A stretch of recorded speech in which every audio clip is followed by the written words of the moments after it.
Petrea. Hi, Kate. Nice to be with you, and it's wonderful to have this opportunity to be with everybody. I'm sitting here with candlelight and in the mud room at home, and very much looking forward to our conversation this evening. Welcome again. So, Petrea, we all know that sometimes life delivers us some unexpected events, traumas, or even tragedies. Some of these we can take in our stride and adapt to, but nothing much seems to change. At other times, it can feel like life is asking something of us that we can't quite grasp, that somehow is out of our reach. It could be that we don't even know what it is that we're looking for, but we know that something needs to change. And sometimes it can seem that if we listen to our heart, our whole life might have to change, and that it can feel really unsettling, if not downright scary. So what does it mean to heal our hearts and our minds? Well, this is a big subject, and oftentimes we don't really embrace the need for healing until we do strike some unexpected event in our life. Sometimes we're happy just kind of bumbling along with mediocrity, where we're not happy with the way things are, but we really don't know how to change them. And it's often not until we hit some kind of significant suffering in our life that we get to that fabulous place where we say, that's it, something has to change, and it's me. And if we didn't want change, you're on the wrong planet, because if you're not experiencing rapid change in your own personal life, then we certainly only have to look out the window and see that the world is rapidly changing. Our climate is changing, the economic environment around us is changing. We're doing quite a lot of work out in country areas at the moment, and the way people sow their crops and go into debt to make sure that they can pay for everything, all of these things are changing. And so it really means that we have to find some inner stability and inner calm within ourselves so that we can navigate this change most effectively. And these events are often the real catalysts for profound growth and a deepening understanding of ourselves, of life, of love. And sometimes when these things happen, everything that was familiar and comforting to us, it's almost like it seems to lose its luster, and we find that the things that used to satisfy us are no longer satisfying. And that might be our relationships, it might be the people that we spend time with, it might be our activities or hobbies or pastimes that we spend our time doing, and it's almost like we've got all the juice out of those experiences and something new needs to happen. Now, these are all impulses from a deeper part of your own spirit that really stimulate you towards evolving your consciousness to something that is the grander version of yourself. And I'm not saying that this is easy. I'm saying this is often a very uncomfortable road to undertake, because we can stay with what's familiar, and we often do stay with what's familiar simply because it's of our own creation. We made it, and it's second nature to us to feel like that, to think like that, to react like that. But this is really a call from your first nature rather than your second nature. And when we resist change, it's really just because of chronic thinking, habitual ways that we have of seeing things, of doing things, and nothing in nature stays the same. And yet oftentimes as humans we want things to stay the same. We don't want things to change. We don't want things to move on. But of course the whole impulse of evolution, whether in our personal life or in our global life, is towards ever increasing complexity and growth. And that impulse to adapt and grow and develop is something that we can work with in our life rather than feel that we're being precipitated into something that we don't really want. I don't know if I've kind of touched on those areas, but this is really where nothing stays the same, and suddenly we're precipitated into a new landscape and we're unfamiliar with the territory, and that's both a little bit scary but also a little bit exciting, because most adventures have those two things in common. They're a little bit scary because you're leaving what is familiar, but they're also a little bit exciting because you're stepping into the unknown. You almost make that sound like fun, Petrea. You know, in my reality, sometimes it can feel very unsettling and even frustrating, terrifying, or overwhelming. How do we engage with these challenges and see them in a more positive light? Well, the thing is with this journey, it's definitely one worth taking, because what's the alternative? The alternative is that we continue to rail at something, we continue to want things to be different from how they are. We bring out all of the, it should be like this, they should have done that, why didn't it happen this way? And it's fine to go through that stage, regardless, because I imagine some of our people on the webinar this evening are dealing with a range of complex issues that might involve their physical health or their emotional health, or some traumas or tragedies that have gone on in families or in life in general. So I'm not saying that any of this is easy, but sometimes these things happen and they can become a catalyst for profound change. And the change is not the one that happens outside of ourselves, it's the one that happens within ourselves. And so that's where we get to that place where we say something has to change, and it's me. I can't change the outer circumstance. I can't change whatever it is. You know, we often talk about the Ds, and I'm sure some of our listeners this evening are familiar with the Ds, but it's when you bump into one of these Ds in life, and that might be a depression, a despair, a disappointment, a drama, a disaster, a divorce, a diagnosis, a death, a disability, a disfigurement, a drought, a downturn, a debt, a despair. There's lots of these Ds, and everything that's second nature to you simply doesn't work in this new circumstance. It might be second nature to you to not sleep so well. It might be second nature to you to sleep all the time. It might be second nature to you to withdraw or go into an old pattern of, I do it myself. I'm not going to ask anyone for help. I know when I had leukemia, I used to have all sorts of beliefs like, if they really loved me, they'd know what I need. And of course, I had to realize, why would they know what I need? I didn't even know what I needed. And yet I somehow expected everyone by osmosis to pick up what it was that I need. And of course, it would be their major priority in life to meet that need. And of course, that's just completely unrealistic. And so it might be second nature to us to revert to some familiar pattern, maybe of blaming other people for our own unhappiness, maybe resenting people for their good fortune and feeling sorry for ourselves that things aren't working out so well for us. And you see, we often talk about this second nature. You know, it's second nature for me to feel like this, to think like this, to react like this. And no one ever really questions, well, what's your first nature? Because that second one, we certainly are very familiar with that, but the first nature is a deeper, more essential, more stable, more wise, humorous, capable part of ourselves.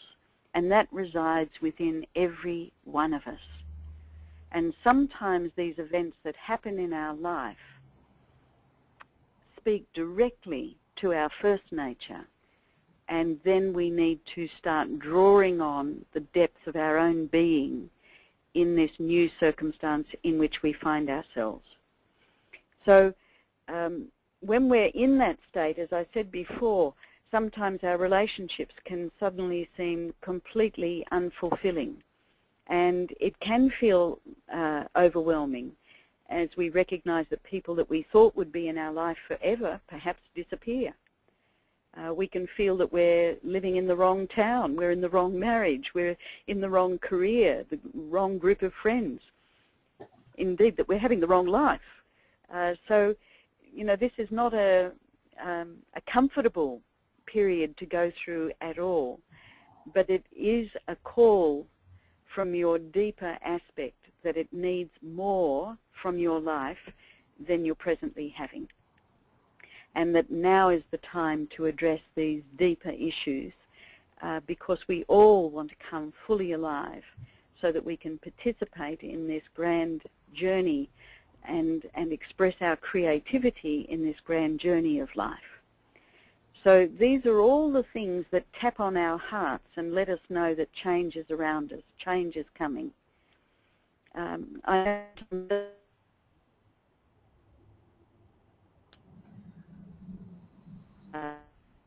my life that have broken me open and caused me to Petrea, I think we lost you for a moment there. So okay. Just letting you know that, yes, we lost you for a little bit, so you might want to start that sentence again. Okay. So I was just saying that something on our heart, more like a sledgehammer, and that I know many of the things that have happened have been real sledgehammers rather than gentle taps. It might just be that I'm a bit of a slow learner. Some people are really well tuned into their intuition and they can detect when things need to shift or need to change or grow. Some people get those more intuitive nudges through their dreams or through signs or a feeling of lack of fulfillment. And some people, of course, don't heed the nudges and the messages come in a stronger and more unexpected way. And that's certainly been my experience.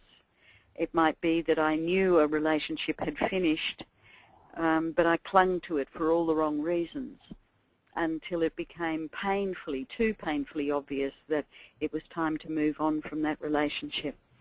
And sometimes, of course, things just happen that are way beyond our control, that we could never, ever have predicted, and that just slam into our lives completely unannounced. And certainly many of the people that we've been working with who've experienced natural disasters, you know, have certainly had that experience where something completely beyond their control ripped through their lives and left them completely devastated and anxious and overwhelmed and homeless and a whole range of other things as well. But it's often these events too that help us to recognize that everything in life is changing and evolving, and that is part of the process of being alive on planet Earth. If we're going to resist that change, if we resist that growth, that's what suffering is. It's a resistance to what is. So suffering is a resistance to what is. Once we accept that life is constantly evolving and that we have the choice to either resist it and suffer or to flow with it, knowing that it will take us into new territory and that it's not only okay but actually desirable, then our perspective shifts. And we can find a great and sense of purpose and meaning in these unexpected traumas that happen in our lives.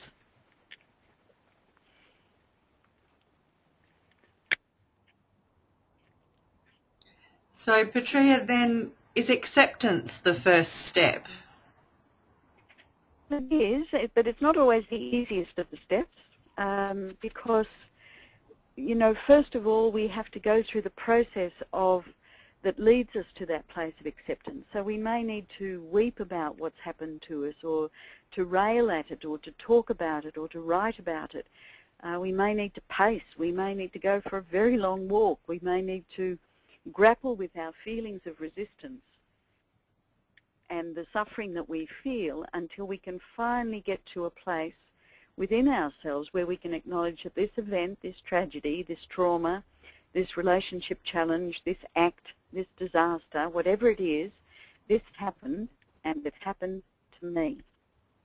It's normal, in fact, to weep, to rail, to scream, to write, talk,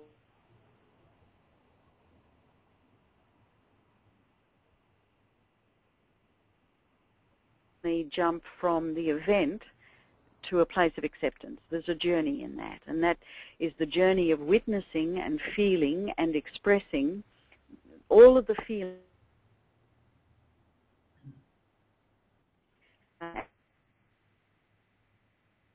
Some people retreat into silence and withdraw because that's their habitual way of dealing with things. Some people will blame everyone else for their misery if that's their habitual way of dealing with things. Some will ascribe meaning to things that are actually quite neutral in nature, perhaps even reading motives into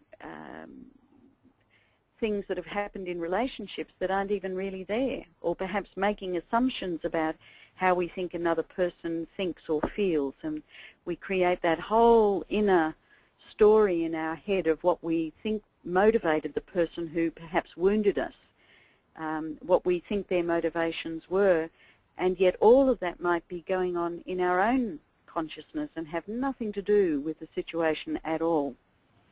However, regardless of what's going on, if we're to heal the anguish and the suffering that we experience in our hearts, and that we can find a way to quieten down all the chaos in our mind, we'll need to make that journey for acceptance, no matter how much we dislike it, whatever it is, whether we wish it were otherwise, don't believe that we can cope with it, or think it's unfair, or that we don't deserve it, or we think it should have happened to someone else, anyone else but me.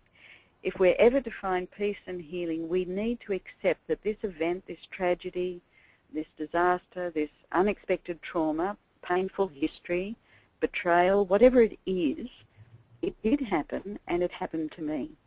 We can't expect to just get over these life-changing events. They're a call from our spirit to awaken to life in a new way. Petrea, you still make it sound so easy, and we have a couple of questions that are coming in around. Jenny's asking, how can I make myself want to change? And Liz is saying that sometimes it's hard to know whether a challenge is bringing change or whether it's a test of resolve and commitment. Well, those are two excellent questions. Let me deal with the first one and then Liz's one. So if you can just give me the first one again. How can I make myself want to change? Look, I'm afraid suffering is the very best way. It's really only when you get to that place where you say, I am so over feeling like this, that I refuse to continue along in this way. And I would suggest free to the universe. That's it. I'm ready to change. I know I can't change the outer circumstance. What I can change is who I'm going to be in relationship to that. And of course, that's what our residential programs are all about, both in hearing people's stories and then really tailoring all of this to their individual circumstance.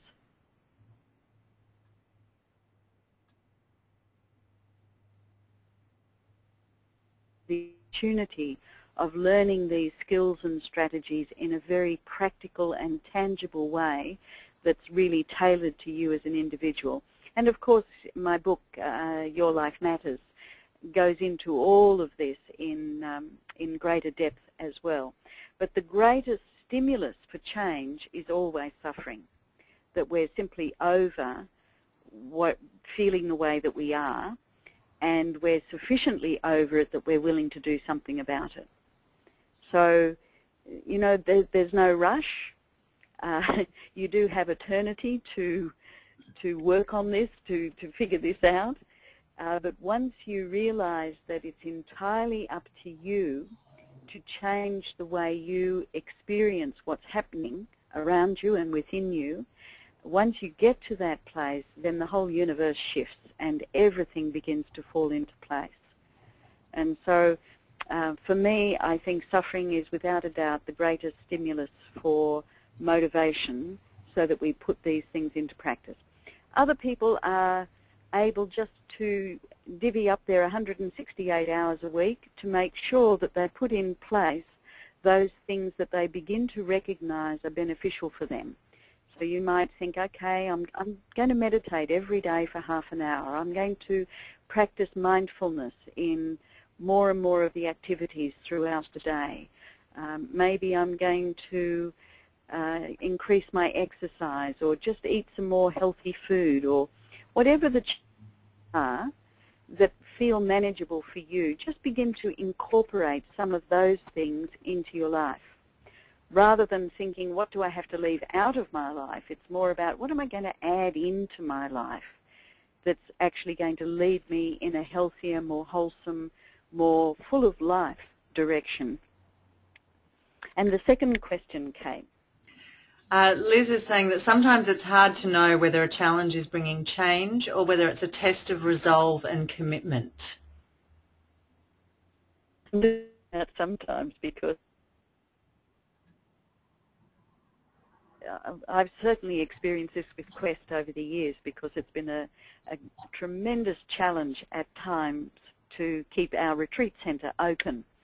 And it's precisely that. Do you walk away and say, well, we gave it our best shot, or do you listen very deeply within yourself and you can feel deep within your own heart that, no, this is not complete yet, and be willing to do what it takes to continue down the path. So sometimes it's useful to have someone to unpack your thoughts and feelings with, so that you can get the clarity, because that's the real art in life, isn't it? Knowing which are the things that we need to take on, which are the things that we need to just persevere with and relentlessly be determined to carry on, and which are the things that we need to walk away from or walk around, things that we don't really need to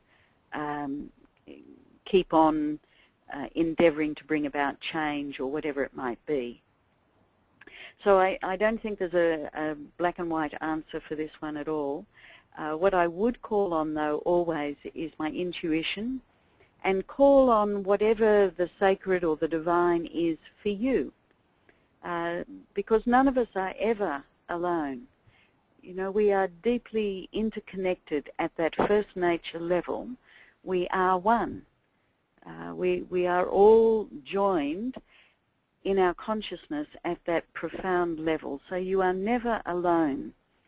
And the more you call on the great divine that empowers everything in creation, then you have more access to wisdom and to clarity and to joy and hopefully to your intuition, so that you can begin to feel what's the right direction for you in your life, rather than get caught up in the mind, which is full of the will, I, won't, I should, I shouldn't, I can, I can't, I.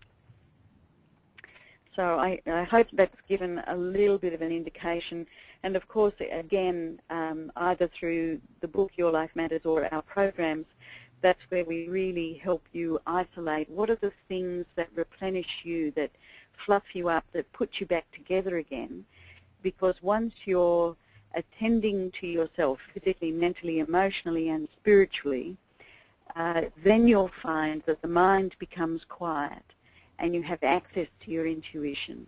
And with access to your intuition, you'll feel that clear inner guidance all the time in all of your interactions, in your relationships, in your work, whatever it might be, and you'll have far more clarity. Petrea, at the heart of this, it still sounds quite simple and almost like it should be an adventure in life, but it can be quite painful and difficult for people with the situations that are happening in their life. Can you speak a bit more about that? Well, none of this is easy, because it's human nature, of course, to resist change. But that's why these events are often a call from that divine nature or that first nature. Because, you know, if we think that the purpose of life is to have everything remain the same and everything to be under our control, I'm afraid you're on the wrong planet, because this is where evolution is constantly taking place. And the only thing that doesn't change is your consciousness, your however you like to think of that. For some people it'll be their soul, their spirit, life, being, energy, consciousness. We don't want to get caught up in the semantics of what that essential part of your nature is, but it's the ancient part of yourself that's quite different from the chaos that often resides in the mind. I think many a person has said that the longest journey in life is about 13 inches long, and that's from our mind to our heart, from the brain to the heart. And of course, so often it's our minds that are causing us so much suffering because of the chaos that goes on in our mind. And if you remember, you are not your brain, you have a brain. And sometimes the electrical activity in the brain, where the neurons of habitual thinking are just firing off, we can feel completely consumed and trapped by that activity that's just going on in the brain. So it's good to remember, I'm not my brain, I have a brain. And I don't want my brain running the show. I need to drop down into my heart, into the quiet, still place within my heart, where I can begin to feel what's appropriate rather than the chaos that goes on in the mind. We need to recognize those things in life that we can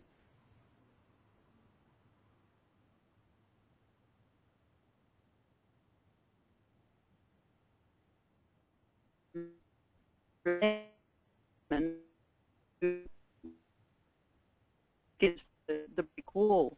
You know, if you think about it, a tree root and a rock, when a tree is sending that root down into the earth, seeking nourishment and you know, the root doesn't just keep banging away at the rock. You'll notice a little rootlet begins to grow around the rock, and it begins to grow past the rock. It doesn't necessarily go right through the rock. It recognizes that the rock is there, and it needs to find a way to accommodate the rock and still find its nutrition and life. So we need to do that in our own life.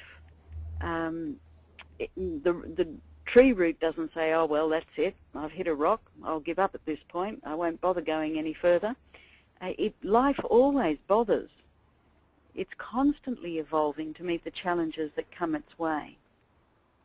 And indeed, if we think about nature, it's full of these sorts of stories. You know, the butterfly that struggles to emerge from the chrysalis, or the cicada from its shell. The death of a leaf allows for spring to emerge in good time.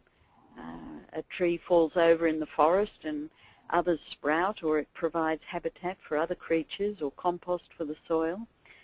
The tides flow in and out. We might prefer low tide so we can explore the pristine freshness of the sand revealed.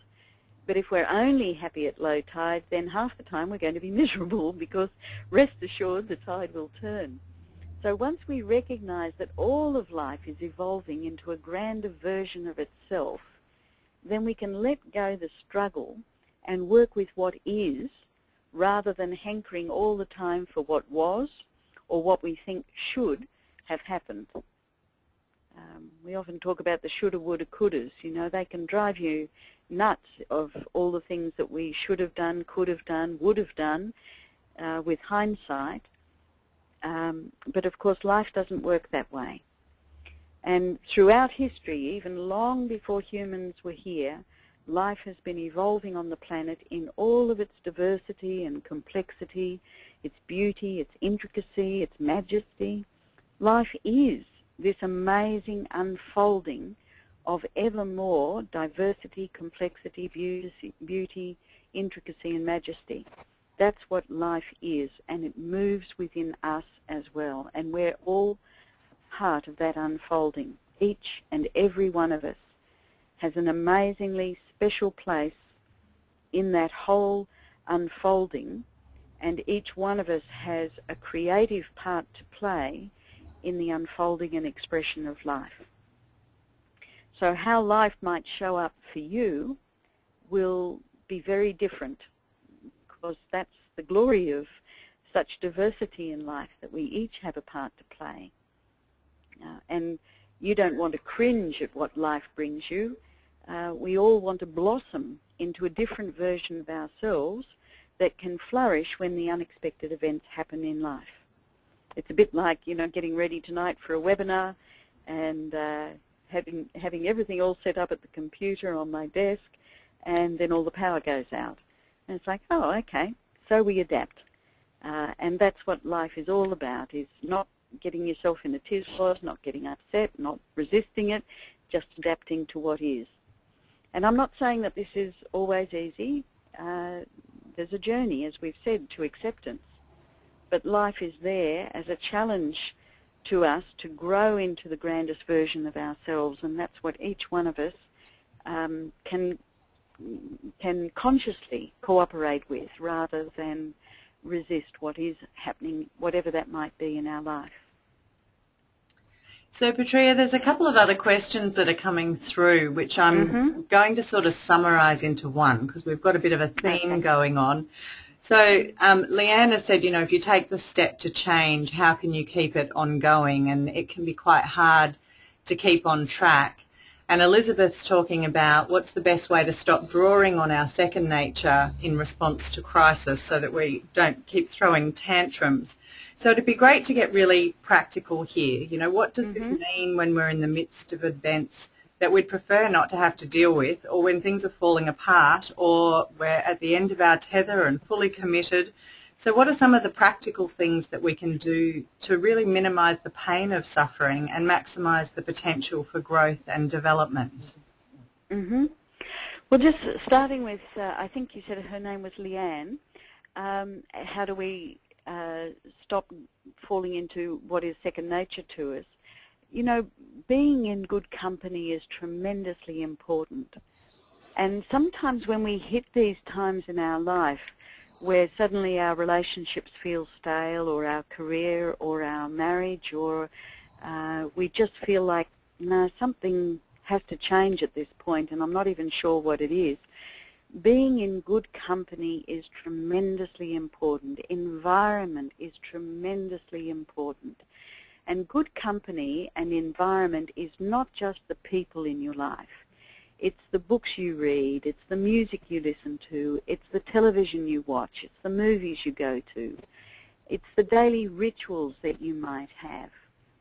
So sometimes I know you can get to a place in your life where you recognize that the people, it's almost like you've outgrown some of the people in your life. And it's like, well, if I end those relationships, then who'll be there for me? You know, if you make the decision, that's it, I'm not going to do gossip any longer.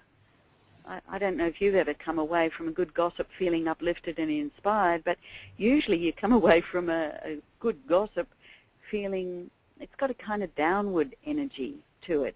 So, but once you make the decision, that's it, I don't do gossip, oops, there goes the family, perhaps, maybe all my friends. So I realize this can be a kind of a lonesome time when you're setting off into new territory. But you won't be alone for long.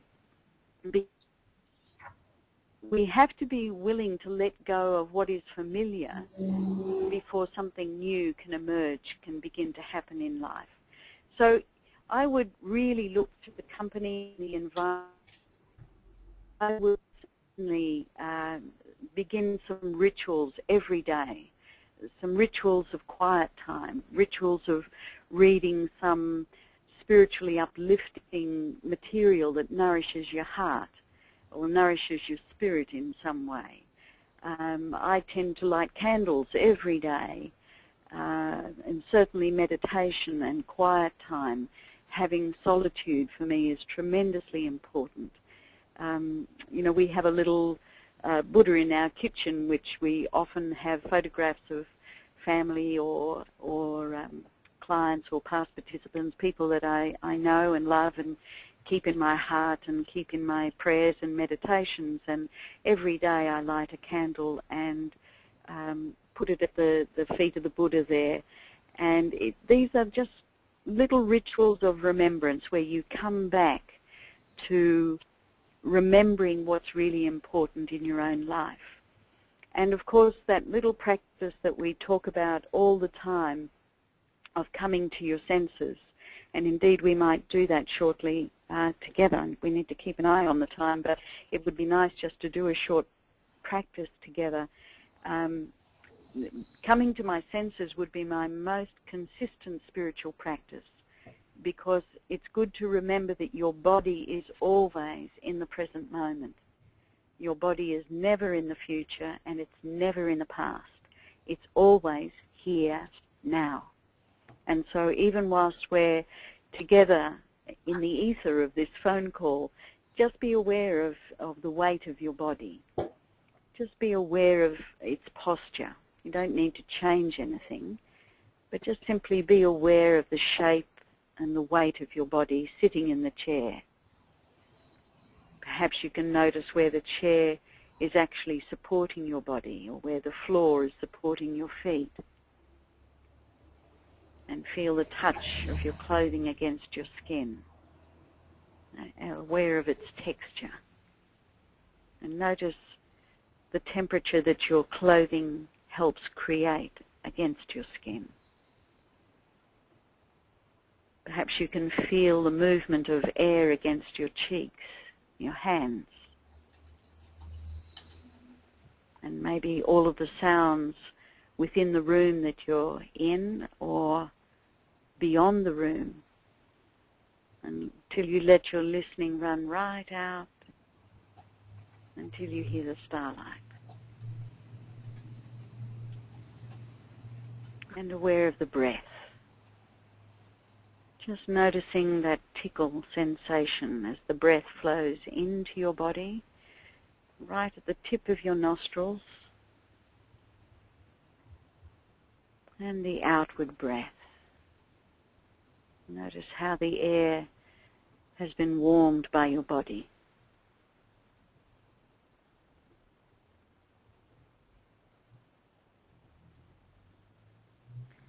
And as you just drop into that deep silence within yourself, that deep quiet in your own heart,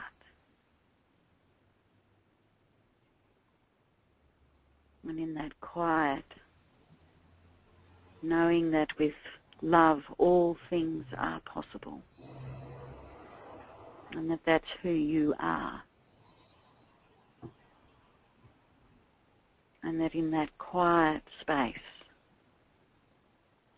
that we're all interconnected.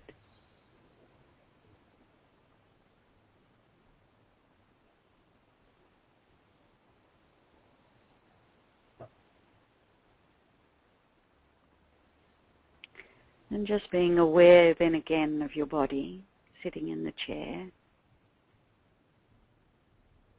And just maintain that sense of quiet within yourself. You see, we have access to this quiet stillness within ourselves. It's there eternally within ourselves. And it's only the chaos in the mind that separates us from that deep stillness that resides there all the time. And so the more we can come back into that quietness, which is why I would encourage you to come to your senses a minimum of 1,000 times a day. So that I imagine for me, probably not 5 minutes passes ever that I'm not coming to my senses, because it's my most consistent practice to anchor my sense of self in the present moment. So I think as far as good company, there is no greater company in life than that stillness that resides within yourself. And that's the stillness that we crave, that takes us away from the chaos of the mind. So that's the best company that you can be in. And that simple little practice that we did, if you can do that constantly throughout your day, you'll begin to find that the mind comes to rest, and you won't find that you spend any time thinking at all. Thinking is terribly, terribly overrated, and the sooner we all stop it, the better. We can all live with a perfectly quiet mind where we don't have any of that mental chaos going on, and that's heaven. Someone else asked about, how do we stay with our first nature and rather than getting caught up in that second one. And another area of this is around our language. there are certain words that we say that take us into the patterns of our second nature. And again, we work through all of these in our programs, but they're all listed also in Your Life Matters. We say things like, I can't, or I should, or if only, or you never, you always, I never, I always. So there's this little list of words: can't, should, try, but, never, always, if only, impossible.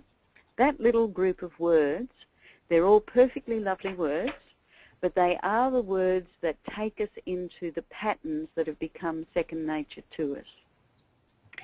And if we become acutely aware that those words never come out of our mouth, but with consciousness, we're pretty much home and hosed. Because once we hear ourselves saying, I can't have that conversation with my father, now oftentimes we don't hear it until we have hindsight. We look back and think, oh, I said that last week. I can't have that conversation with my father. And I can recognize now with hindsight that I was speaking out of that traumatized or scared part of myself.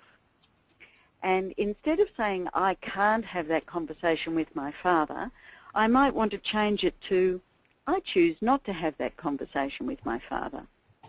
Or, I choose to have that conversation with my father. Because if we're saying, I choose to, I choose not to, we're speaking as the adult who recognizes we have this traumatized part of our second nature, and I don't want to speak from that. I want to speak from an adult. So I choose not to have that conversation, or I choose to have that conversation is speaking from that adult strong part of ourselves that is aware of the trauma but is not going to speak out of the trauma, which would then say, I can't have that conversation with my father. And I know this is a little bit difficult perhaps to grasp over a webinar, which is why we have whiteboards and a program to really instill this. So that just applies to I can't.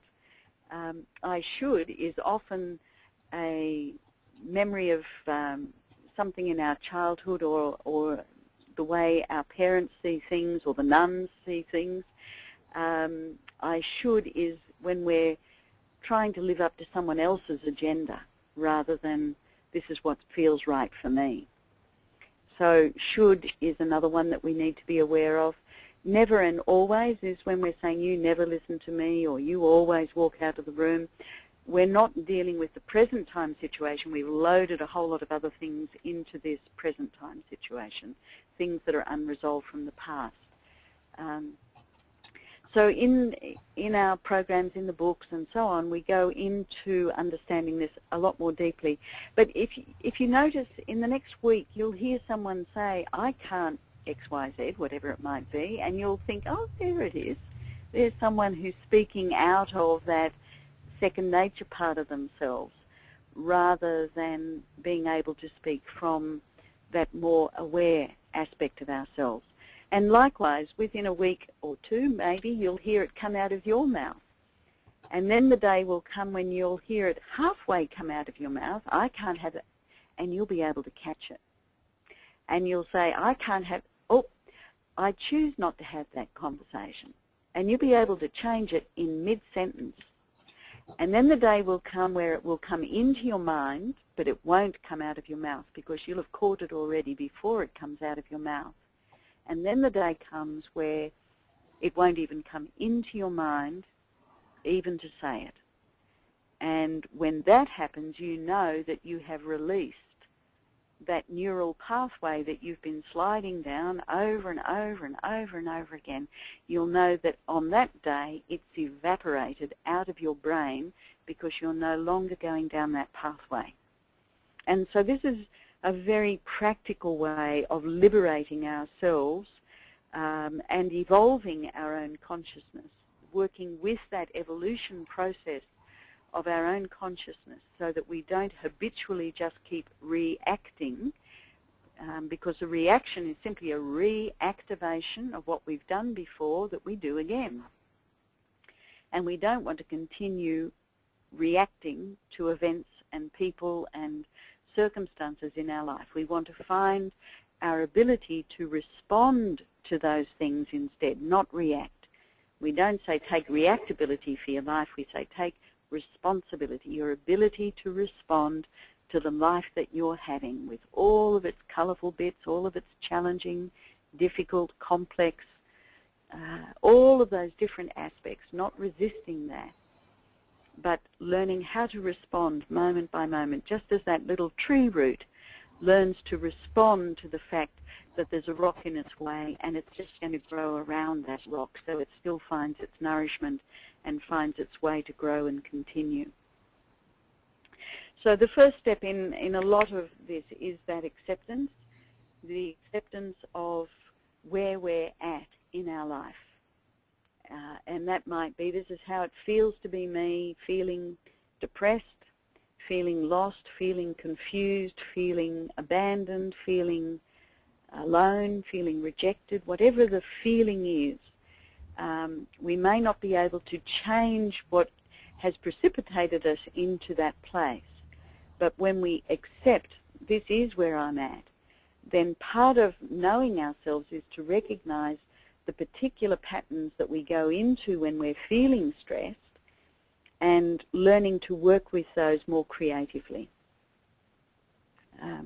I would encourage everyone to reflect upon the practices that bring you to peace, whatever they are.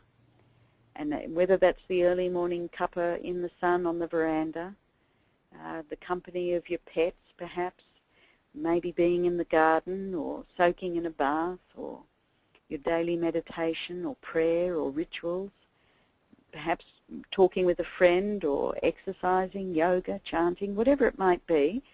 Reflect on those things that you know are beneficial for you, and then make a deep commitment to yourself that these are non-negotiable. These are things that have to happen every day or every week in some form.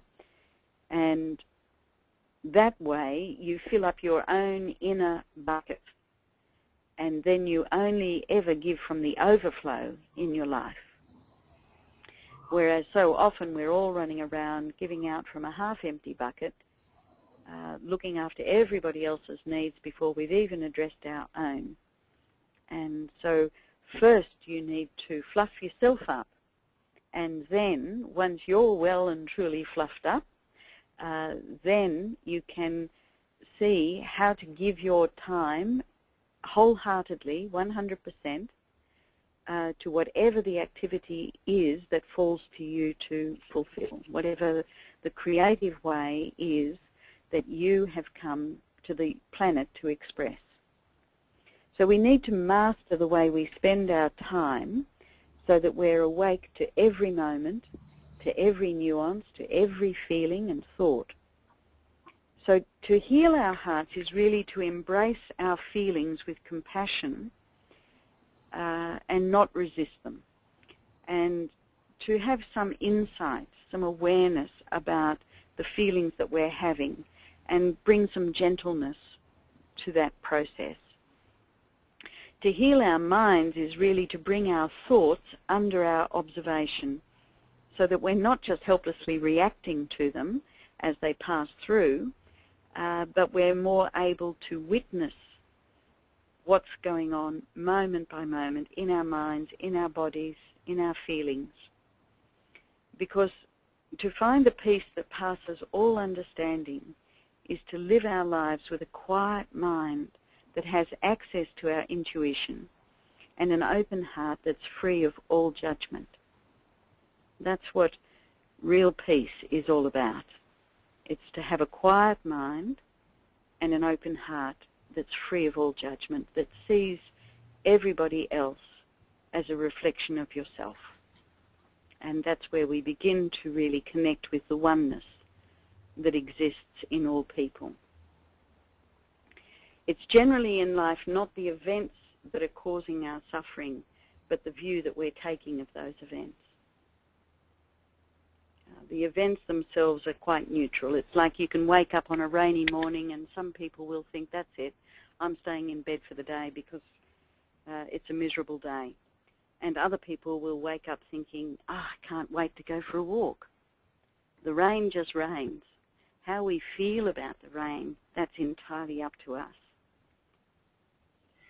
So, but, you know, with some of these things, though, they take time. We can't just fit a little bit of grief in around the edges of our busy lives. We may need to make the time to experience the feelings that we've had, particularly for those who've been through natural disasters and significant traumas. We rarely go from the trauma straight to acceptance and an ability to respond. And another thing that frequently happens for people is they just galvanize themselves to physically get through whatever the trauma is, and the emotional healing takes place often weeks and months, sometimes even years down the track. And it often takes people by surprise because they think, oh, how come I'm feeling like this now when the trauma was actually weeks ago or months ago? That's a very, very normal part of the healing process as we emotionally come to terms with the change that's taken place in our life and begin to adapt to it. Petrea, we're coming towards the end of the webinar, and there are a lot of questions that we haven't managed to answer, and I want to let people know that we will certainly get those answered by our other facilitators. And Liz is having a little chuckle because she says she loves it when a speaker answers your questions without even knowing that they've been asked. So it's lovely that you've been able to do that as well.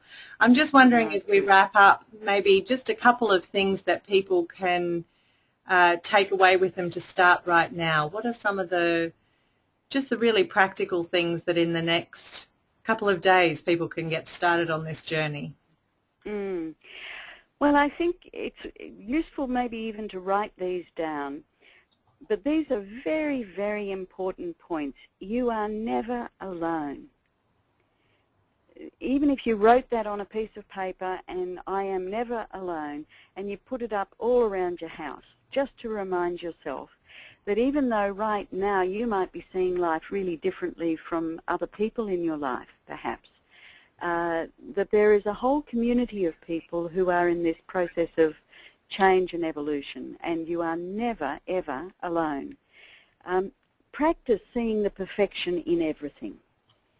That rather than say, this shouldn't be happening, I don't want this to be happening, this should have happened to somebody else, I don't deserve this, just practice saying, this is perfect even though I cannot see the perfection in it right now. And that it's okay, I can't see the perfection. You know, I know now, looking back on my life, I wouldn't change any of the things that have happened, even though many of them have been exceedingly painful and full of anguish and despair and isolation at the time, including, you know, many years in hospital and struggles with my difficult brother who took his own life, leukemia, marrying some very strange people, all sorts of things that have happened in life. I wouldn't change any of those, because how can we be grateful for who we are now without taking on board the journey that brought us here? So practice seeing the perfection in everything. And as much as you can, be the presence that you want to experience as if you are life itself unfolding. So drop out of your head into your heart and live as if you are that wise, intuitive, loving being. And bring that to the challenges, to the confusions, to the upsets, to the Ds that are happening perhaps in your life. And then reflect on those things that do replenish you, that put you back together again. And choose one of those. It might be as simple as getting some spiritual reading out and just putting it by your bed tonight, and read something before you go to sleep. And first thing in the morning, again, open it randomly and just read something. Call on your intuition just to give you a message. Maybe even write that down for the day and keep it in your pocket. Light candles. Do all of these simple little things that don't cost anything, so that you begin to listen to and nurture your own heart. And come join us sometime. We'd love to see you. We've got a one-day workshop this Sunday at the Centre in Bundanoon on conscious evolution, so very much about all of the things we've been talking about this evening. That's a one-day program. on Sunday. And then we've got plenty of subsidies still available for New South Wales people, and we use our fundraising so that we pretty much do our best not to turn anyone away on financial grounds from our residential programs. But I know that we've got spaces on our programs for people with cancer and people dealing with grief and loss and depression and trauma and so on. And you're very, very welcome to be in touch with us anytime. And I know, Kate, you've got some other information for people as well. So why don't I say good night to everybody. Thank you so much for your company, and I hope there's been something that you're able to take out of this evening that you might find of benefit. And I know Kate has some other information for you also. Thank you very much, Petrea, and thank you for being able to join us despite your electricity issues. I hope the power comes back on for you soon. Thank you. So, as Petrea mentioned, Conscious Evolution is a one-day program that's on this Sunday. Next Wednesday, we have a free introductory evening online, and I'll be conducting that.